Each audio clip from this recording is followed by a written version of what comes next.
talked a lot about haters. We've talked about potential. We've talked about the treasure that's on the inside of you. We've talked about how to be aware of the critics and why they happen to come.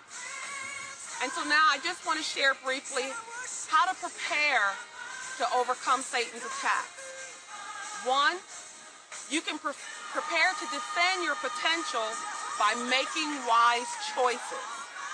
Consider carefully over the next few days who it is that you're really associating with. Where are you spending your time? What are you spending the bulk of your time doing? Examine your reading material and how you fill your day. Be cautious with whom you share your dreams. I know it's passion. I know it's bubbling. You just got to tell somebody, but study to be quiet until God gives you that green light that, yes, it's time to share, and yes, this is the person with whom you're to share this vision with. A second priority in preparing to meet Satan's attack is to be sure your vision is from God and not the television, or one of what we used to call those fat meat dreams, when you stayed up late and you were eating greens and pork and all kinds of fatty kind of foods, and then you lay down and you go to sleep on it. All kind of stuff comes into your sight at night. So make sure your vision is from God. Don't conjure up your own ideas.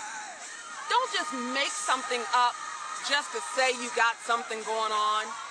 Because when you go in your own strength and your own might, you're the only one that is responsible to fund it, to make sure it happens. But when your vision is from God, He will back you. He will support you in it. If your ideas contradict the Word of God, you know your ideas are not from Him. God will not deny His Word, and He will not deny you when you're following His Word. False dreams and fake prophecies are sure ways to lose your potential. Satan will distract you any way he can, so prepare for his attack by staying in close fellowship with God and by seeking His knowledge and His wisdom.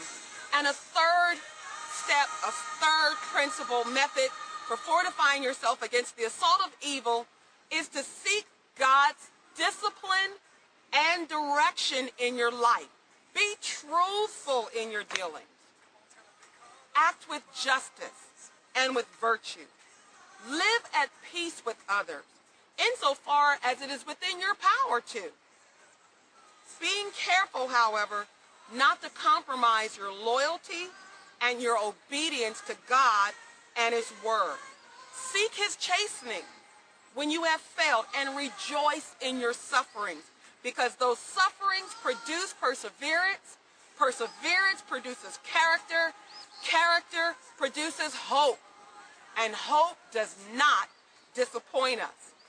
God will honor your efforts to obey Him, and in doing so, He and the whole host of angels that He's given charge over you to keep you in all of your ways will guard your potential.